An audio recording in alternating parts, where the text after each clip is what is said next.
राम राम भाई सारे ने।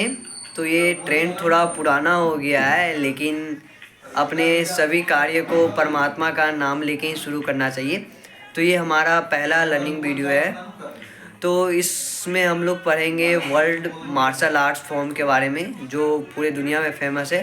लगभग हम सभी लोग उसके बारे में जानते हैं। तो इसमें से हमारा जो पहला मार्शल आर्ट फॉर्म है वो है कुंफू। तो कुंफू ये एक ऐसा मार्शल आर्ट फॉर्म है जो मतलब ये जो फॉर्म है मार्शल आर्ट का, ये ओरिजिनेटेड इंडिया में ही हुआ था, लेकिन इसको जो हमारे बोधि धर्मन जी हैं वो इसको चाइना में लेके गए थे, और ये आज बहुत ज़्यादा फेमस है चाइनीज़ कुंफू के नाम से। तो ये जो मार्शल आर्ट फॉर्म है ये डेवलप्ड किया गया बुद्धिस्ट मॉन्क के द्वारा उसके स्टूडेंट के लिए, क्योंकि मतलब एक जगह पे जब वो कंसंट्रेशन कर सके अपने मेडिटेशन में, तो मतलब एक जगह पे जब वो लोग बैठे रहते थे ज़्यादा देर तक मेडिटेशन करने के लिए, तो वो लोग ज़्यादा देर तक कंसंट्रेशन नहीं कर पाते थे। तो इसलिए इस कुंफू मार्शल आर्ट फॉर्म को डेवलप्ड किया गया इस प्रकार कि वो लोग अपने मेडिटेशन में ज़्यादा कंसंट्रेट कर पाए मेडिटेशन को। तो ये मार्शल आर्ट के बहुत सारे फॉर्म हैं। तो मतलब इस मार्शल आर्ट के अगर हम देखा जाए कुंफू का, तो इसमें स्टाइल्स तो बहुत सारे हैं, लेकिन जो कुछ फेमस स्टाइल है जैसे शाओलिन, विंग चू, थाई ची, तो ये सब हम लोग जानते ही हैं। तो चाइना में भी शाओलिन टेम्पल का नाम बहुत लोग सुना ही होगा आप लोगों में से। तो इसमें से है, और जो ब्रूसली थे वो कुंफू के ही मतलब प्रैक्टिस करते थे। तो ब्रूसली भी जो मोस्ट फेमस पर्सन है कुंफू मतलब जो सीखे थे वो ब्रूसली ही हैं। तो अगर इस मार्शल आर्ट का कुंफू का अगर हम लोग मीनिंग देखें, तो कुंफू का मतलब होता है स्किल और एबिलिटी टू डू समथिंग। मतलब हमारी जो क्षमता है कि हम लोग कुछ कर सकते हैं, इसका मतलब वो होता है कुंफू का मतलब। तो अगर हम अब हमारा दूसरा मार्शल आर्ट फॉर्म जो है कराटे। तो कराटे जो मार्शल आर्ट फॉर्म है, तो ये जो मतलब बहुत ज़्यादा फेमस है, the land of rising sun जिसको हम लोग जापान कहते हैं। तो ये वहाँ पे ये कराटे जो फॉर्म है वो बहुत ज़्यादा ही फेमस है।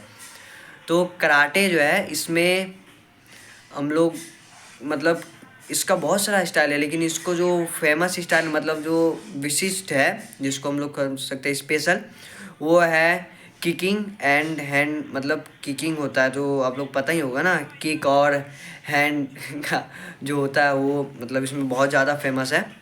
और कराटे का मतलब जो होता है उसका कराटे का मतलब होता है बोलेगा।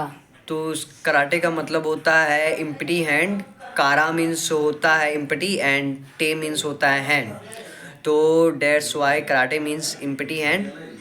तो इसका जो मोस्ट फेमस मतलब ये चाइना में ही है, लेकिन ये जो कराटे हम लोग चाइना बोल रहे हैं, जापान में है। लेकिन कराटे को हम लोग सोचते हैं कि ये जापान में ओरिजिनेटेड हुआ, ये बिल्कुल नहीं है। कराटे जापान में ओरिजिनेटेड नहीं हुआ है, ये ओरिजिनेटेड हुआ है मतलब आज से कुछ सेंचुरी पहले ये ओरिजिनेटेड हुआ है आइलैंड ऑफ ओकिनावा। ओकिनावा एक प्लेस है जहाँ के आइलैंड पे ये ओरिजिनेटेड हुआ है। तो अगर अब हम लोग अपने अगले मार्शल आर्ट फॉर्म की तरफ बढ़ते हैं, तो जो है हमारा ताइक्वांडो। तो हम लोग पहले इसका मीनिंग समझ लेते हैं। ताइक्वांडो, ताई मीन्स होता है फुट और स्टेप मतलब किक, जो हम लोग जानते हैं लात जूता मारना। तो और उसका नौ मीन्स होता है फिस्ट, और हमारी जो मतलब होती है हैंड, और ला फाइट मतलब फिस्ट। और जो लास्ट का होता है डू मीन्स होता है द आर्ट और द वे। तो इसका अगर टोटल मीनिंग निकाला मतलब एक साथ किया जाए तो होता है the way of hand and foot. और ये जो टाइकांडो मार्शल आर्ट है, ये मार्शल आर्ट कोरिया में बहुत ज़्यादा फेमस है।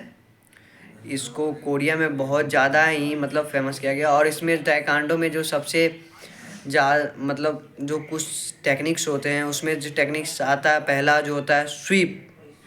स्वीप होता है मतलब स्वीप को अगर हम लोग हिंदी में देखें तो भारत में उसे कहा जाता है झाड़ू पटक। मतलब उठा के थवाड़ देना या उठा के पटक देना। और इसका स्वीप और थ्रो।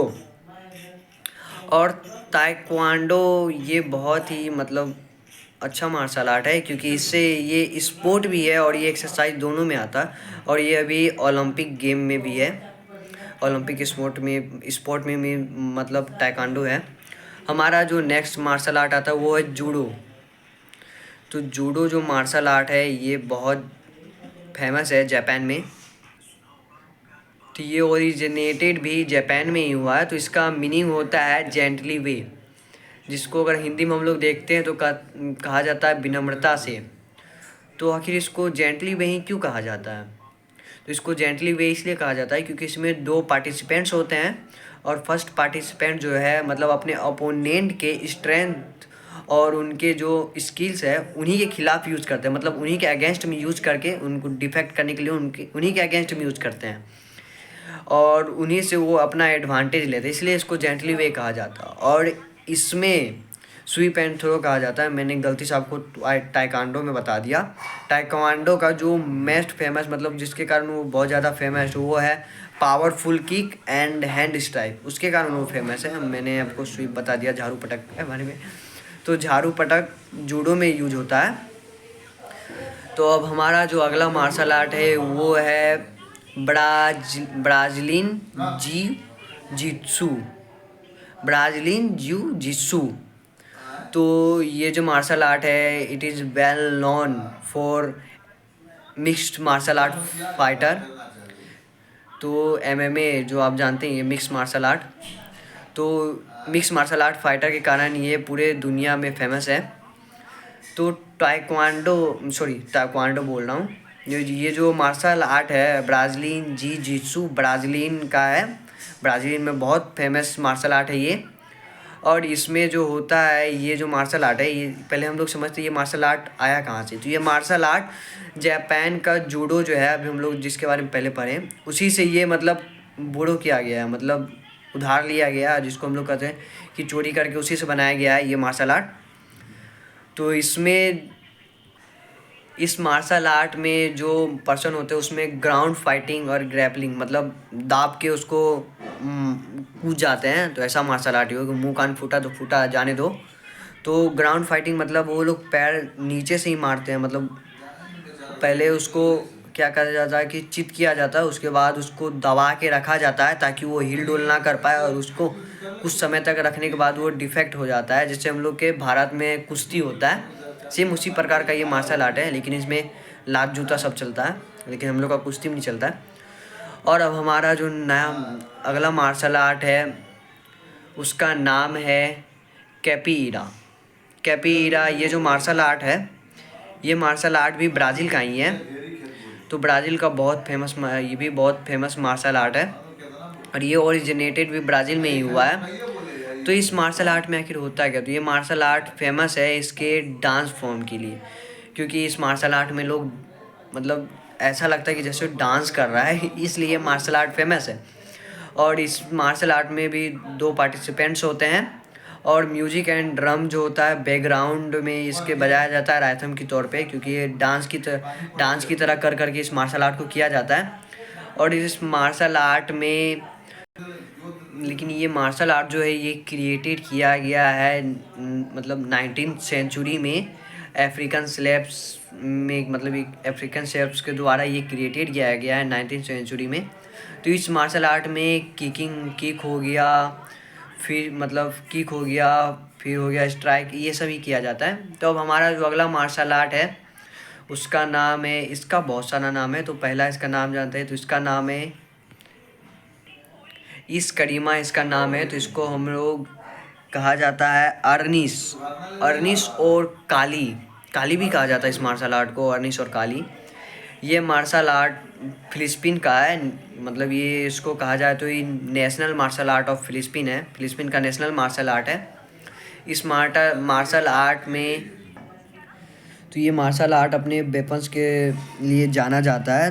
तो अगर हम देख लेते हैं तो which included rattan stick knives and sword, मतलब इस मार्शल आर्ट में रटन स्टिक डंडा, नाइफ चाकू और सॉर्ड तलवार का यूज होता है।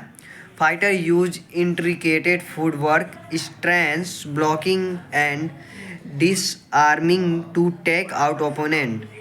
मतलब इसमें जो फुटवर्क मतलब पैर का जो उपयोग होता है उसका उपयोग करते हैं ये लोग, ताकि अपने अपोनेंट को मतलब हरा सकें।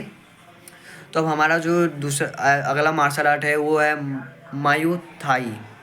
मायू थाई एक मार्शल आर्ट है, ये भी बहुत फेमस मार्शल आर्ट है। तो ये मार्शल आर्ट जो है ये नेशनल स्पोर्ट है थाईलैंड का।